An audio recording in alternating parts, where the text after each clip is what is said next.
First thing to do is make sure obviously our handrail is long enough, which in this case it clearly is. And what we're going to do is cut through the plastic packaging just at the ends, so we can still get to the cuts, so we can still get to cut it, slide the infills out for where we need, but basically the wrapping is holding it at the angle that we need. So we'll cut that now.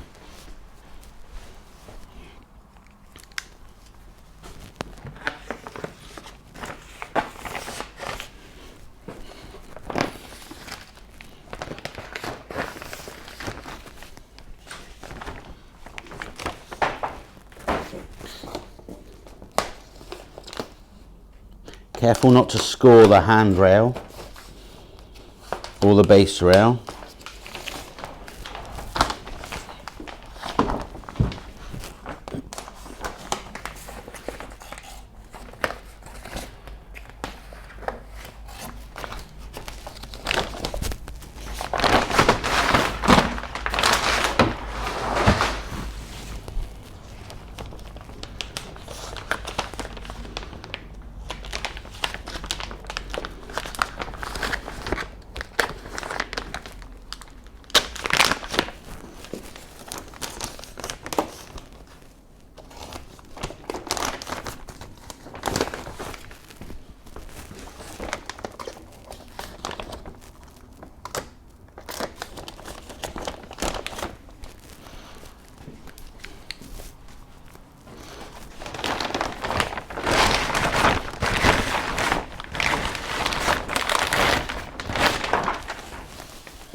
So as you can see, we've kept the middle part of the wrapping on.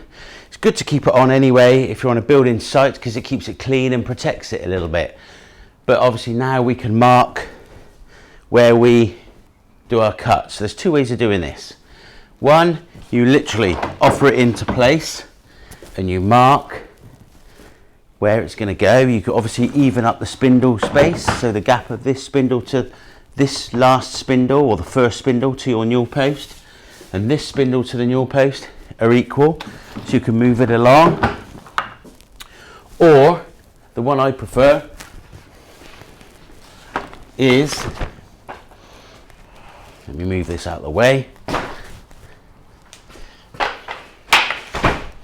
you cut a piece of timber perfectly, they're both the same on both ends. You cut the piece of timber perfectly on your string, because that is your handrail as well, because they should be parallel. So once you've got your piece of timber cut,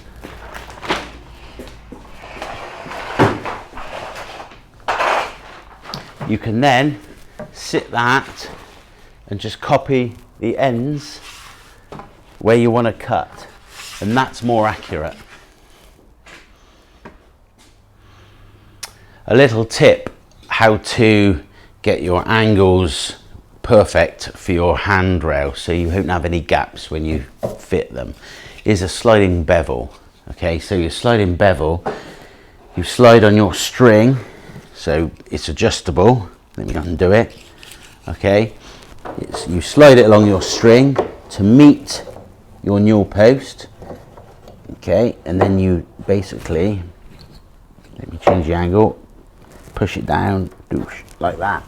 So that is the perfect angle of your string. This is what's basically called a plumb cut. So this string meeting your newel post. So you can transfer that onto your temporary piece of timber. So, and then once you've cut it, you can see that it fits nicely. But the best part is you can transfer that straight onto your handrail and base rail.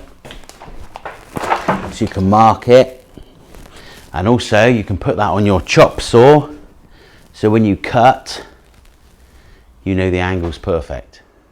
So we've cut the ends of our handrail and base rail to length. These are still all loose and movable. Now the ends in the pack of infill are just square, so you can fit these after. Now that we're in and we've got all our gaps closed up, we can then accurately work out what size infill we need to cut for the ends. Also, before we fit the ends, we want to try and pull it up and get a fixing down into the through the base rail into the string. So we need just a few fixings to hold that, and then we can fix these in place. So we've fitted the handrail, we've fixed in through the ends into the handrail, we've cut our end infills in, which we've cut last, so we've made sure this gap is equal to this gap, and it's good to go. Now you can keep that on for as long as possible for protection, for sight. The other thing you do have to do is you have to run glue down all these joins, because you don't want it to rattle once you've fitted it, because they're adjustable.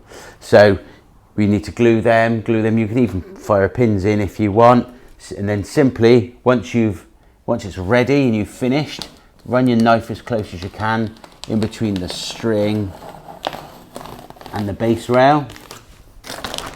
Obviously you need to do that on both sides, and then your balustrade's ready for painting.